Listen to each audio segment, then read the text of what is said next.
Hi, welcome back to Not So Obvious Watches, and today I want to talk about counterfeits, knockoffs, replicas, cover versions, iterations and reissues. All different ways that designers can kind of make their job a bit easier by not having to do their job of actually designing a watch. Unfortunately, in the past, in the watch community, we've tended to lump almost all of these under a single word, homage. Sometimes we split it out at the very ends, but often we just take all of those and put them all together, shake them up in a big magic 8-ball and say, no matter how you got there, it's a homage. That has been less than useful. In fact, I'd probably say it's completely useless and has had a massively negative effect on the thinking within the watch community. A practical example of the sorts of problems you get from this melange of word that we've created with homage is in a movie called The Dictator with Sacha Baron Cohen. It's an okay movie, not great, but it's okay. And in there's this little scene where, in an effort to get his name said more, the dictator at the middle of this, Admiral General Aladdin, I think his name is, changes by diktat the word for both positive and negative in his country to his own name, Aladdin. And there's a little scene in there where a doctor sits down opposite his patient and says, would you like the Aladdin news or the Aladdin news? And the patient says, the Aladdin news. And the doctor then says, the test results are back in and you're Aladdin. Neat little skit. Kind of funny, blah, blah, blah. But the interesting thing was that by taking a word and removing its meaning, you suddenly don't know what you or anyone else is saying anymore. And some of you might be thinking, well, that's got nothing to do with the watch media. Why am I mentioning it? I'd ask you, I'll put a link in the show notes and I'll put a picture up now of the screen of a review that Jody from Just One More Watch did a couple of months ago. Now, before I go on, big fan of Jody, big fan of his channel. I'm not having a go at him at all. He was set up to fail by the trash word that is homage in the watch community. And in this review, he's reviewing, I think it was an Oris Diver 65 Heritage with a Ginault Ocean Rover. One of these is a reissue from a storied company reaching back into its archives and bringing forward something which is unique to it. The other is a knockoff organisation that routinely just rips off Rolex designs and puts them forward. And yet when he sits down to do the review, Jody says, and today we have a homage from Oris and a homage from Ginault. You can hear the question mark in the sky. You can see, or you can't really see because I think it's at that point it's just some talking hands. But you can sense the confusion even in Jody's mind as he's comparing these two watches, which are quite clearly different, but the only words we have in the community flatten that difference and make them the same. So that is one of the fundamental reasons why I hate the word homage and I've stopped using it. But I've done a whole video on that earlier and I wasn't going to really come back to visit it except for two things. One was the Ginault controversy, which I mentioned in my news service. In short, Ginault, a company which these days makes rip-offs of Rolex, is accused of potentially making rip-offs of Rolex but not bothering to change the name and still calling them Rolexes instead of calling them Ginauds. So what got me thinking about this was how surprised people seem to be. Guy on Just Blue Fish did a whole video about how saddened and surprised he would be if this was the case. That just blew my mind. Surely this was obvious if a company is prepared to do the things that Ginault is prepared to do. It's a very small jump to the sorts of things that the predecessor to Ginault were accused of doing in faking Rolexes. And again, in my mind, what you see happening here is this flattening of people's offences by the use of homage. So that had me going, and I was thinking about that, and I was going to do another video. And then I saw the guys on the Grey Nato, which is a podcast through the Hodinkee organization. They did a video specifically on the whole notion of, a podcast specifically on this whole notion of homages. Are they good or bad, in or out? Now, this was a really interesting one in that they started confidently. They started after a huge number of ads. They started confidently saying, okay, so we all know what a homage is.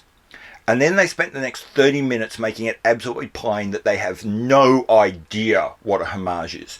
And they fundamentally get down to, it's a bit of a gut call, it's all on a spectrum, and everyone kind of has to make their own choice about where they fit, which is absolutely useless. It is worse than useless. It just compounds all of the problems, and it's the reason why I hate this idea of homage covering all these different things that might go on. So what I've done is, I've said earlier that I wasn't going to talk about it I wasn't going to use that word anymore, but I kind of left it hanging. I didn't talk about what we could replace it with. I've spent about a week sitting down and doing some research, going to some various websites. Worn and Wound did something on this a couple of years ago where they spoke about replica versus homage versus counterfeit, postulated that we're not using the words very well, started down the path of starting to come up with some new definitions, but when he got to the end, the author squibbed it and sat back and said, well, it's all too hard, you're all going to sort it out for yourself. I've tried to go a bit further. I came across an article from WWD, a fashion magazine, again from 2016, which I think it was 2016, you'll see it in the notes, which really got titled Counterfeits, Knockoffs, Replicas, Parsing the Legal Implications. So what I've done is I've taken parts of that article as well and started coming up with my ideas of what's a useful way of thinking about this blancmange of design space that we've traditionally called homage, and is there a better set of words, a clearer set of words that we can agree on to have a sensible conversation. Okay, so the first thing I think we can take off the table is the counterfeit. That has a very clear definition. I'll quickly put something up here. The US Trademark Act defines it as something that is substantially indistinguishable from a registered mark. And in a copyright context, it's defined as a counterfeit label means that the labels on the container appear to be genuine but are not. So and in here, inherent in the definition of a counterfeit, and by extension we normally include fake in counterfeit or fake, is an intention to mislead the purchaser or a subsequent purchaser that they are buying the genuine article. Now, I'm not going to dignify these brands with screenshots or directions or photos of their product. These products are by definition illegal, and so I don't want to buy into that. So I think if something, and I'm going to use Rolex or like, but Panerai and Breitling get stung a bit by these counterfeiters as well, but we'll stick with Rolex will be the example I use through most of this. So if you've got someone who's telling you that they're going to sell you a product that looks a lot like a Rolex product and it's got the name Rolex printed on the top, it's a counterfeit or a fake. It is not a replica, it is not a homage, it is nothing else. It is a counterfeit, and that is the only word that we can apply to that. It is using someone else's trademark inappropriately and seeking to deceive the first or subsequent buyer through the use of that trademark. Counterfeit, illegal, go to jail. In fact, I read on Watch Pro, some guy got done in England recently, like in the last week, for like selling counterfeit Rolexes. And whilst the initial penalty wasn't that great, he's been like he's been sentenced to experience the deprivations of bankruptcy for like 8 years. That is serious. That's a long time to be bankrupt. And I think it's actually I like that penalty for someone seeking to commit fraud. So all in all, counterfeit, obvious, bad. if you get caught, serious punishment. After this, it all starts to get a bit hard. And in fact, I sort of probably oversold the problem. Even within the watch community, very few people would, seriously and in good faith, extend homage to cover a counterfeit or a fake. That one's normally out. It's really after here that, and downwards, if you like, that things get a bit messier. And so I'm going to spend a bit more time complaining about it. The guys from the Grey Nato really summarised a lot of our feelings, the watch community's feelings in here. Some sort of disquiet. We get sort of we feel uncomfortable broadly when we look at things which are clearly rip-offs of a Rolex, but we seem to get less concerned with things which are modelled upon older designs. And the example they used a lot, and which I will continue to use, is the Mark II Paradive. Now that is not to say it's the only one that falls into this category, but it's a good one to use, and we can see it all the way through. So in a place where I'm going to keep coming back to, where Homage just takes all of these things and matches them all up together, we don't really have words to describe why do we feel different about these things. We clearly do, but we don't understand how to do it. The Grey Nato guys very quickly ended up talking about gut feel.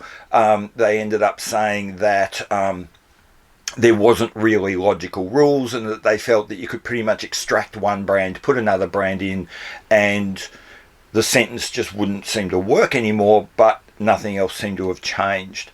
And then they eventually, as I said, they got to the point of saying that everyone has to make up their own mind. It's all on a spectrum, over to you, Blue Leader. As I said, I think that's squibbing it. That's failing to think through the problem, and I kind of call bullshit. So I'm going to try and walk through all the different other categories that I think we should agree on for what comes below a counterfeit. All these other categories of where the designs clearly have begged, borrowed and stolen from other people. Now, the first category, and possibly the biggest category of watch that is clearly modelled on another watch but is not trying to use their trademark, so is therefore not trying to pass itself off completely as that other watch, is a knockoff. Now, the term knockoff is broadly used within the fashion industry. It occasionally is used to also mean a counterfeit, but not usually. Usually a knockoff is, and I'm going to revert to the WWD article and use some language out of there, and I'll put it up hopefully so that you can see it. So what they say there is that a knockoff is a product that resembles another item, but isn't exactly identical. It can be found online and in stores, often at reputable retailers or brands, usually at a cheaper price than the original items that inspired them. These are not illegal. In the article, they go on to interview a whole bunch of different attorneys that are involved in this process. And because in knockoff is a colloquial term that sort of gets used in law, but it's not in any legislation. So there's some differences of opinion because it's the law. It's all based on opinions. But the best definition I came across came from an attorney, Elizabeth Kirpus, and she says, at this time, there's no straightforward definition of knockoff. It is generally understood as a cheap copy intended to evoke the original product by having a similar appearance, but without the identical or nearly identical use of a registered trademark. That's actually a really good start, and I think most of you who are listening to that can already start picturing some watches that would probably fall into that category.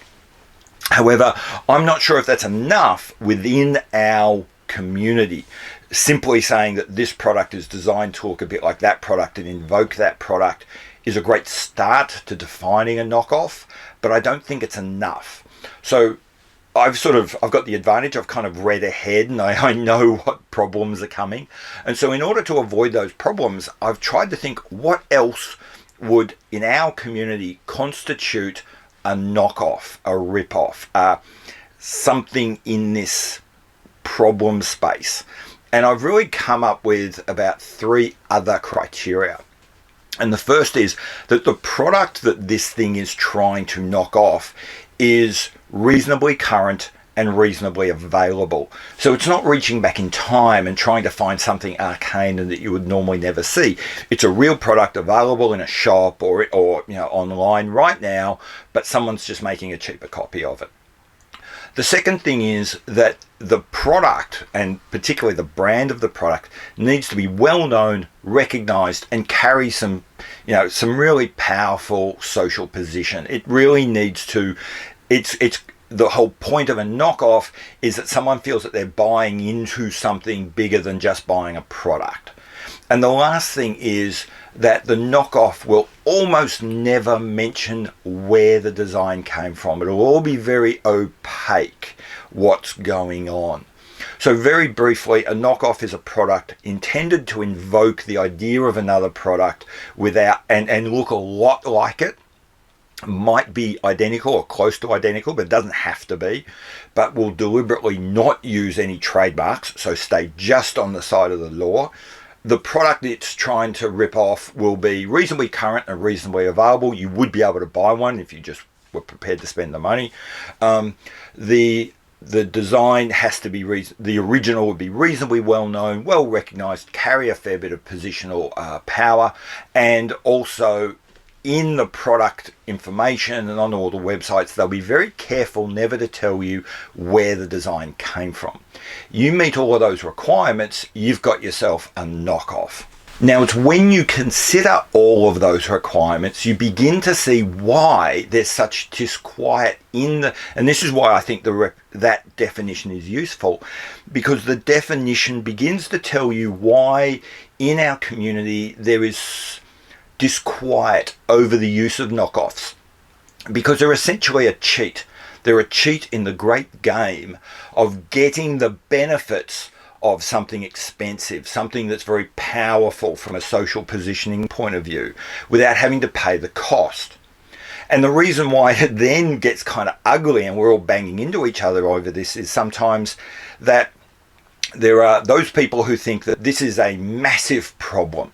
They're really invested in the authenticity of products, either because it's just some sort of philosophical position they take, or it's because they went out and spent 10 grand buying a Rolex and they'll be buggered if someone else gets 80% of the power and the privilege that comes with that, spending 20% of the money.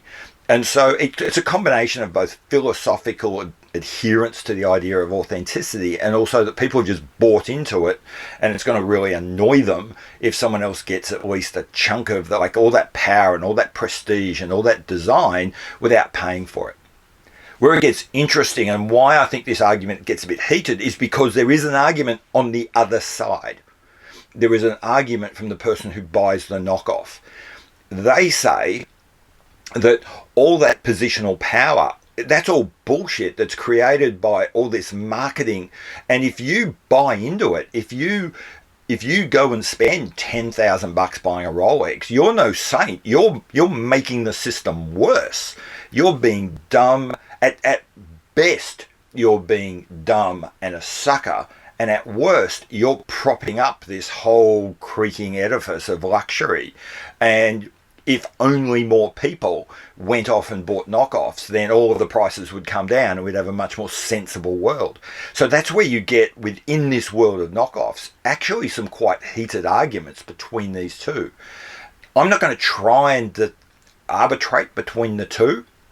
I have my own opinion. I personally wouldn't buy a knockoff because I'm sort of in that authenticity camp. But at the same time, I can kind of see where the other side is coming from. So I think there is an argument to be had there, but I think the argument becomes clearer if you call it what it is, which is a knockoff. Okay, so now let's just think about some examples of knockoffs in the watch community. And I'm going to, as I said, I'm going to focus on Rolex. There are knockoffs of Panerai, and if you go to Parnas, there's a knockoff of everything. But I'll stick with Rolex. And so what we'll go with is Rolex knockoffs. Really what we're going to have is something from Parnas, something from Steinhardt, and of course the problem child of de jour, something from Ginault. And if you look at all of these, they are clearly copies of the Rolex. Now let's go, so I think our first criteria, and they're cheaper. So if we look at our first criteria, are they cheaper copies of this product? Yeah, I think that's a slam dunk yes. Okay, so now let's go to our second criteria. Are the Rolexes that they're ripping off readily available? And the answer to that is clearly yes. If you go to Chrono24 right now, do a search. I want new unopened stock steel Rolex. You will find today 8,700 of those available right now. You press buy, spend your money, 3 days later, one of those steel Rolexes will be on your door. Now, some of you are going to be saying, well, that's a bit unfair, that's full of date justs, blah, blah, blah. I want a Daytona, or I want a GMT, or I want a sub. Well, go to Chrono24, steel, Rolex, new, say Submariner. Okay, you know how many of those you will get? You will get 700 of those right now available. No waiting lists, no queues, spend your money, one will turn up. You want a GMT? 840 different GMTs available right now, spend your money. Daytona, the ungettable, 500 right now, new, steel, press your button, they're on their way. 3 days from now, that'll be on your wrist. They are expensive, but they are readily available, easy to get. Just spend your money, bang. Okay, so the next one is, are they reasonably well known, and does the watch come with a lot of positional power? I'm not even going to dignify this. It's a Rolex, of course. Now let's move on to the last point. Is there a deliberate lack of transparency around where these designs come from? Does Parnas or does Steinhardt or does Ginault reference anything about where their design comes from? And the answer to there is absolutely not. Go to the Ginault website and they're like, there's nothing. There's no reference to anything. Go to the Parnas website, there's nothing. If you go to Steinhardt, they do have and you go to the about, blah, blah, blah, look at the their Ocean One, I think it is, which is their Submariner knockoff. There is something in there where they go, and there's stuff in there which, quite frankly, when I read it, made me laugh. This is how they define their design, which is clearly a knockoff of Rolexes. The sporty exclusiveness of the Ocean One 39 Black makes it stand out from other diver watches. It goes on to blah, blah, blah. How did someone write that with a straight face? So if you hit all of those watches, hit every one of those criteria. Are they cheaper copies of something? Yes. Are the originals readily available? Yes. Are the originals well known and have considerable social power? Yes. Has the designer, has the knockoff artist said anything about where these designs came from? No. Okay, they are knockoffs. That simple. Let's move on now, and we'll go back to the Grey Nato podcast. They were kind of happy. They didn't define it in that level of detail, but they bumbled around why they were unhappy with Rolex rip-offs. And I think I've defined why. But they couldn't figure out why they were unhappy with something like the Mark II Paradive or the Merlot Bonaire or even the new Baltics which are coming out, which are clearly, in many ways, they do seem to hit that first requirement. These could well be cheaper copies of an original product. So how are they different? And this is why, as I said, I'd kind of read ahead when I came up with my definition of knockoff to try and think, why are they different? How are these things different? And now let's run through the other criteria of a knockoff and see how they compare. So let's go back to the first one and ask ourselves, is a Mark II Paradive a cheap copy intended to evoke an original design? Well, yes, it is clearly trying to evoke the original Benrus, I think it was. I'm sorry if I mispronounced that. The Benrus that made the original military issue watch, which is the model of the Paradive. I think it was the Mark I, which is the model for the Paradive. I'm not convinced that the Paradive, by the way, the Mark II, is actually cheaper than a Ben Roos would be if it was made now. If you look at the Ben Roos as it was back in the 60s, if it was still being made now, it would basically be something like the Marathons. And those Marathons sell for anywhere between 200 and maybe 500, occasionally touching about 600 US bucks. That's probably, if someone was to, if that watch had never been taken out of production and was just keep churning out now, that's what they'd cost. So I'm not actually, right off the bat, I'm not actually convinced that the Mark II Paradive is in fact a cheap copy. I have a suspicion it might actually cost more than if the Ben Roos was continuing and still in product. But let's put that to one side. It is clearly a copy of, or it's clearly got a design meant to invoke that original Ben Roos Mark I. So that's, we'll stick with that. But let's move on. Is the original readily available? Absolutely not. It's nightmarishly difficult to find them. If you can find one, they've got the hell beaten out of them. They're really difficult to find. So it's not like when you make a Paradive, when you buy a Paradive, it's not like you're dodging a queue based on money. These things just don't exist. Which brings us down to the next thing. Is the Ben Roos Mark I well known, and does it carry a lot of power in the community? No, most people don't know what it is. And if you were to buy one, most people would probably think you just had a beaten up old Marathon or something like that. There's no great social power gained by buying one of these or by buying one of these new Mark IIs. And the same would be true if you buy the Murnau, and the same is true if you buy a Baltic. Most people will look at those and just know that you've just bought a micro brand, a very nice looking one that might kind of look like a vintagey type thing, might look like something the military might have once had, or might look like something, it looks vaguely like with the Bonaire, people will go, that looks vaguely like the old 50 Fathoms, I can see something there, but no one's going to think for a second that you're wearing, most people might not have even heard of the original Ben Roos. Some people in the watch community will have heard of the Blancpain 50 Fathoms, but no, you don't have that same risk of confusion here. Okay, so now let's get to our last category and say, do watches like the Mark II or the Murnau or the Baltics, are they transparent about where their designs come from, or are they like the knockoffs and try and hide it? And the answer here is pretty obvious. If you go to the website and go to the Mark II website, look up one of their watches, such as the Homage, which is based on an old pilot's watch, or the Mark II, which is based on the old Ben Roos. Look at the about, and they come straight out and they tell you, this is a modern interpretation of an old watch. This old watch was, and in some cases they've even named the companies that made the original one. If you go to the Homage, they'll say this is a watch that was made by a number of companies, famously made by IWC and JLC. We've introduced a version based on that, which we've tried to update in a sensible way that modernizes the design. You could not be more transparent. You know exactly what you're getting. So this is a watch. You don't need to rely on gut feel.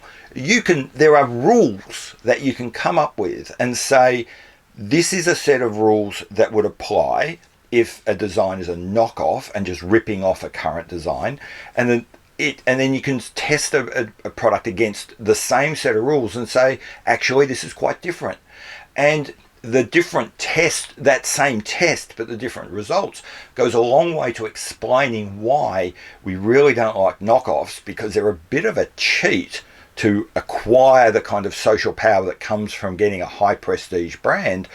Whereas this other category, which I'm going to call a replica, is not a cheat, because you could not win the game. You can't buy the Paradive. You can't practically buy a 1950s Blancpain 50 Fathoms in new condition. They just don't exist. These things are not real. One person hides, the knockoff hides where it comes from. The replica is quite open about where it comes from.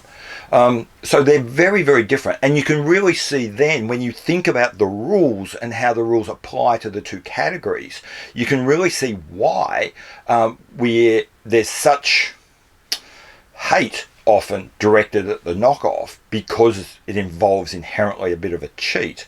And whilst people might not want to buy a replica, but they can at least kind of acknowledge its legitimacy. And that's what you saw come through the Grey Nato guys. And I think that explains it. Apply those rules, decide, is this watch I'm looking at a knockoff or is it a replica? And that'll give you a really good indication of how you should use it. Now, before I go on, some of you are going to be spitting and yelling at your screen. You can't call it a replica has to be a fake. Sorry, you're wrong. Replicas are routinely not fakes. That is some bullshit you've been fed by people who are making counterfeits and trying to pass it off as being something other than a counterfeit.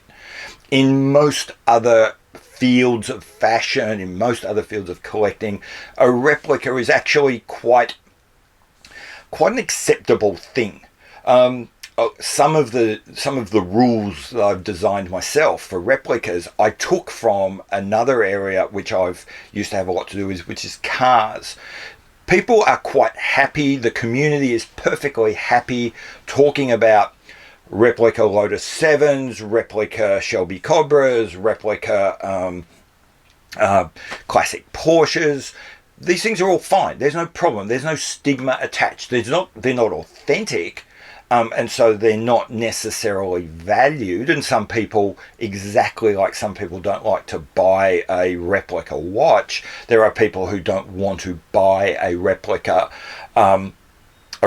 car. But I suppose coming as someone who, like, I made a replica car. I had a Lancia Beta, which I converted into a replica of a 1970s Group 4 rally car. I mean, that was celebrated. The people around me, I was making a replica of a car where there's maybe 3 others in the world. Most people didn't even know they existed. People loved the idea that you were recreating this thing that they would never otherwise be able to see. I don't feel that there's any problem with saying that something is a replica. I don't have a problem with it as long as you're open, honest, and transparent.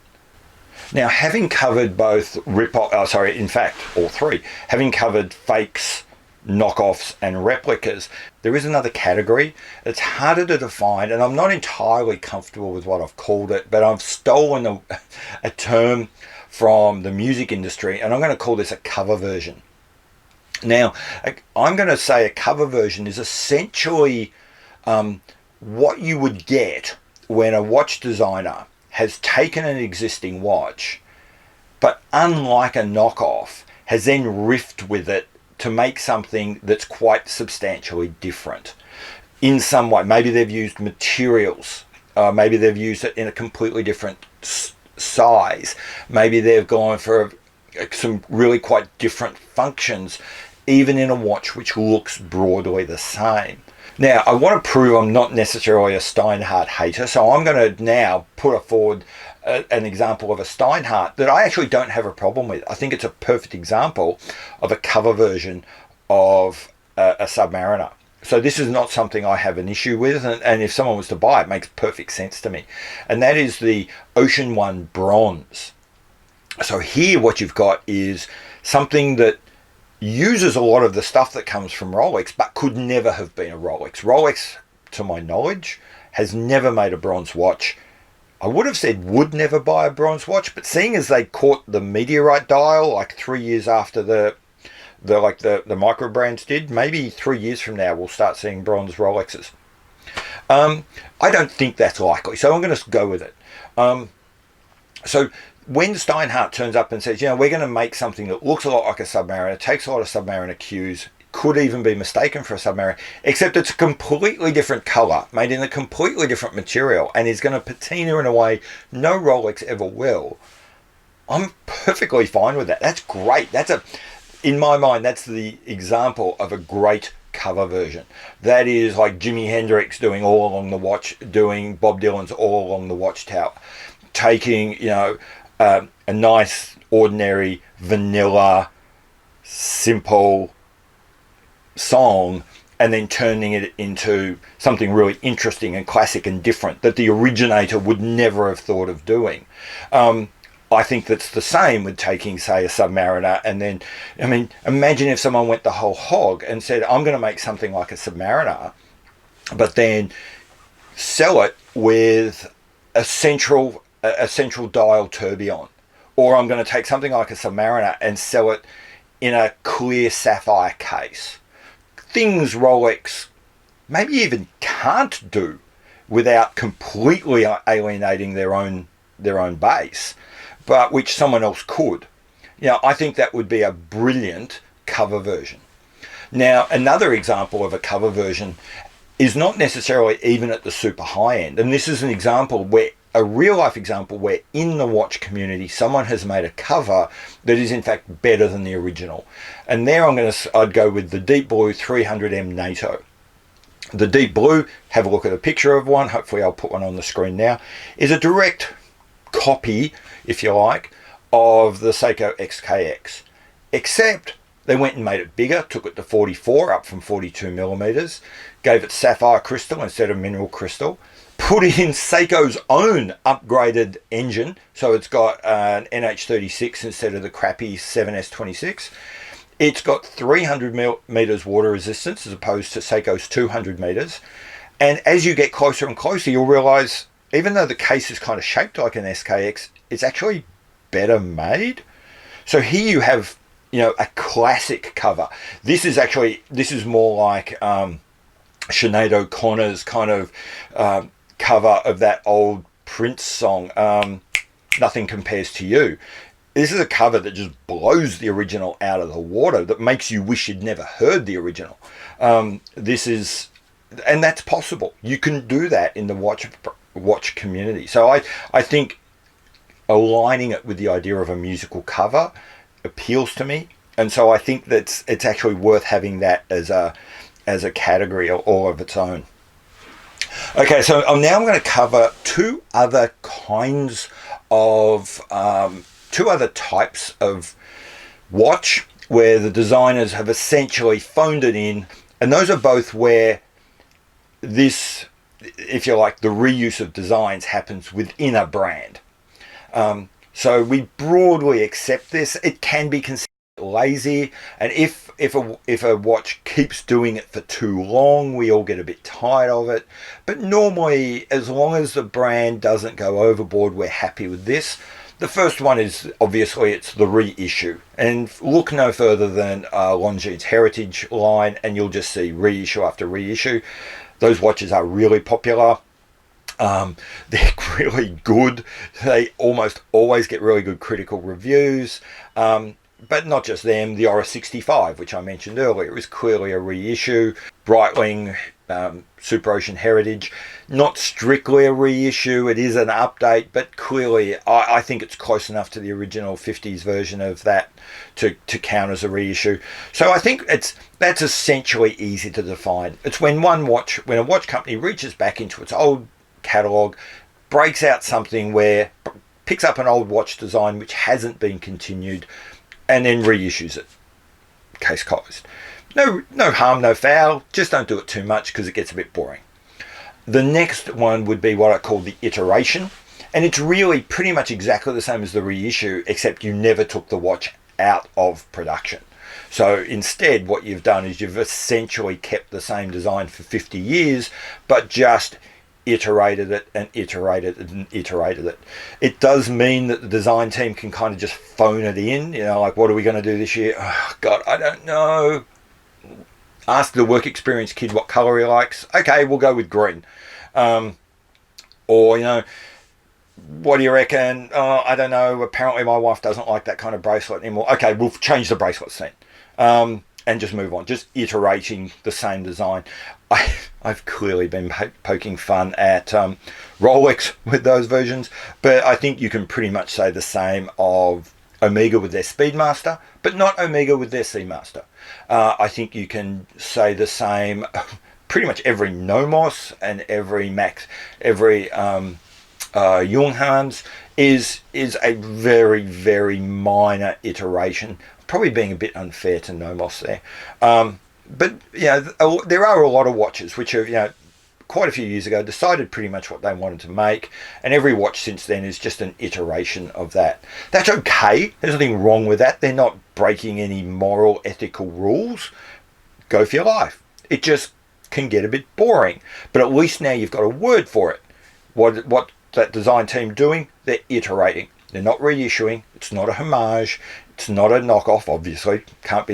It's just an iteration of a previous design.